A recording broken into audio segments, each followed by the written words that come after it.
I mean, we had so many good performances this week. So many good historical performances this week.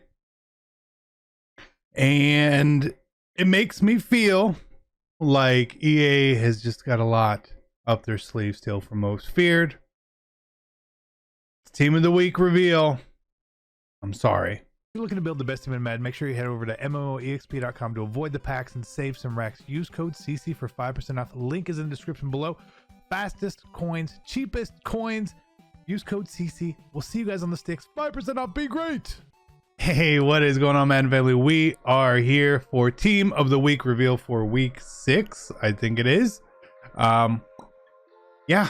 I know. I was hoping for a couple of really monster cards, and I think the best card we're getting is Vernon Davis.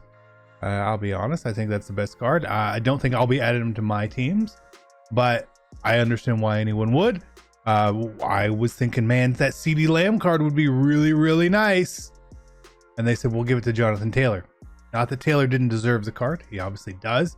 And again, it's a good thing and a bad thing with Team of the Week. So many players every week deserve to get cards, right?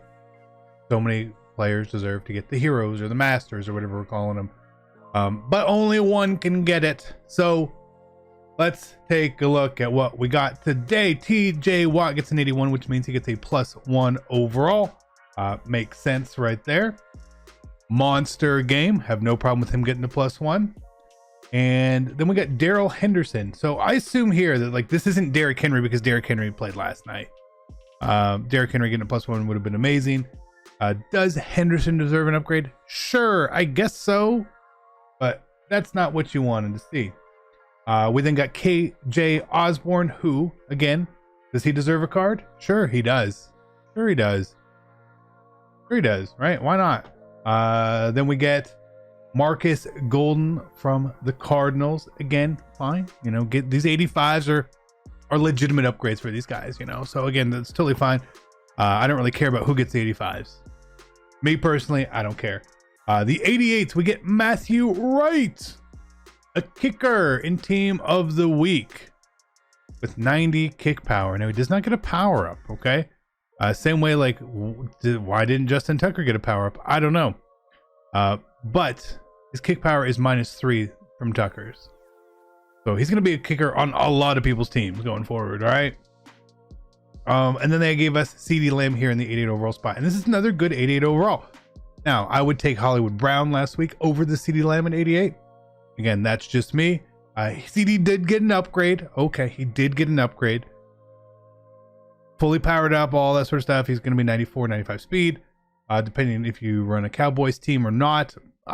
Well deserved. Really wished he got the 92 though. His card would have been monstrous, but he gets that card. And then we have Vernon Butler Jr. getting an LTD. Okay, you probably don't know who that is, and that's fine. I went and looked it up. He had 2 sacks in this game at a defensive tackle spot. Again, fine. You know, I have no problem with someone deserving getting the card. 25% of his career sacks came in this game as well. So, but you would have wanted to see like maybe someone a little more exciting, like Will Fuller last week. That card was like, oh my god, amazing. This card, not so much. Jonathan Taylor gets the 92 for the week. Again, deserved. Yep. Exciting card? Not really. It's a solid running back. He's a solid running back. If you have him on your team, you will probably be very happy. Vernon Davis gets our past offensive hero. And again, we know that this is going to be a very good card. Vernon Davis is always someone we like to use in MUT. 4 tight ends is not very big, though. So to me, I'll stick with Jared Cook. Personally, that's just me. And then we get Lem Barney. A lot of people, who is Lem Barney? It's an old school player, man. Like, I'm cool with the old school players getting some love. Again, good speed on this card, but the zone, I need better zone. I need better zone. I play a lot of zone. 88 zone doesn't cut it for me. He only played for the Lions. It is what it is, right? It is what it is. That's coming later today. Could be better, could be worse. This could be worse, right? So I want to talk about a couple things here with you guys. We ended up selling Will Fuller and Lael Collins yesterday. So if you guys been keeping up, and yeah, I'm investing in some 92s because I'm just buying them cheap, right? So the reason we got rid of Lael Collins is pretty simple. Now, there's a couple factors, and someone brought this up to my attention, so maybe this has something to do with it. Because he was a right tackle, and sometimes I'm using right-handed quarterbacks. Maybe you roll to your right, so you're a little more susceptible to being sacked. But let's take a look at the stats here and why we got rid of him. Joe Thomas has 7 sacks allowed in 72 games. So he's given up a sack 1 out of every 10 games. That's pretty good. Seems like he's doing a pretty good job, right? Lael Collins was the same overall at right tackle. Now, again, I got rid of him. I sold him. But we kept his power up, right? So we can see the stats here. Lael Collins has given up 33 sacks in 104 games. So he's given up a sack every 3 games as opposed to every 10. Now, do we roll to the right? Yes, we do. But I wasn't seeing enough in here to justify his price point of over $1 million coins. Okay, so we got rid of him. Same thing with Will Fuller. Will Fuller, I really liked the card. I thought it did great. But the difference in $1 million coins here between his almost powered up, right? Almost, right? Just missing the card here is 2 speed and 3 deep route running. That is like the big thing that we're missing here. For $1 million coins, I'll take it, right? And Will Fuller was a monster for us, averaging around 30 yards a catch. Crazy numbers there, right?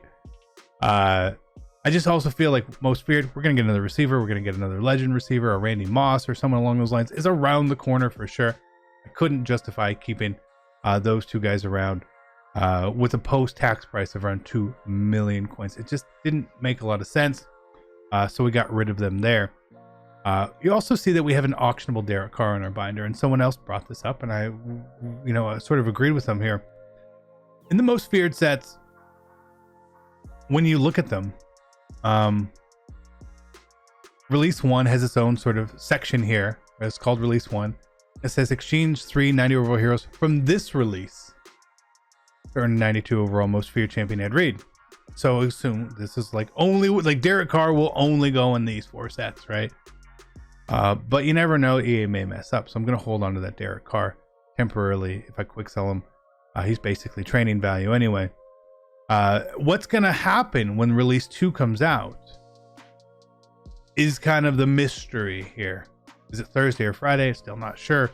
When you do the trading rolls, can you pull some of those cards? You know, are the Release 1 cards still going to be in there or not? I don't know. If you pull a Release 1 90 overall, obviously it seems like you won't be able to put it in Release 2. We'll find out and see.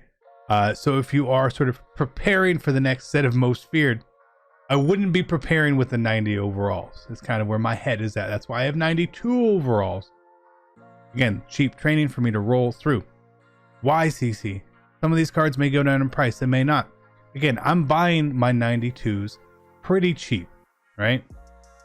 We're talking training right now is around 22, 23. I'm trying to get them for 20 or 21. I get a 10% discount. I'm buying so many of them that it's going to save me a couple 100,000 coins when I do decide to roll. Didn't seem like much. Oh, one's 220, one's 240. Well, if you buy 10 of them, that's 200,000 coins. You know what I mean? When I have now 992 overalls bought for 200 to 210, as opposed to 230, 240, that's going to save me 200 to 300,000 coins if I had to go buy them. Now, of course, if training goes down, which it very well might, hey, you know what? You eat the loss there. It's what risk is called. But training didn't really have a jump like I would have expected it to with the training rolls. Normally, training jumps. I think the main reason for that is because Travis Kelce and JJ Watt were not super exciting LTDs. They were basically minimum value cards. So there was no need for them to be really expensive. People weren't spending extra training, going above and beyond for them. So not sure why, but I will be prepared for the next release. I will hold that one single Derek Carr just in case. Just in case. You never know. But I'm not going to be buying other 90s to try to prepare for it all. If you want to prepare, get some 92s, I guess, or whatever the cheapest training you can get is. Don't quick sell the cards. Hold on to the cards.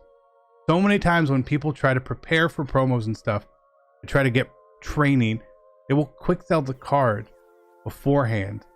It doesn't quick sell for less or more once the new training rule comes out. It quick sells for the same amount, but you do have that flexibility if you don't want to go ahead and do stuff, or if you see that training moves up a lot, you can then get rid of the training and maybe make a couple coins that way too. So that is going to be it for today. We'll be back later on for the pack opening.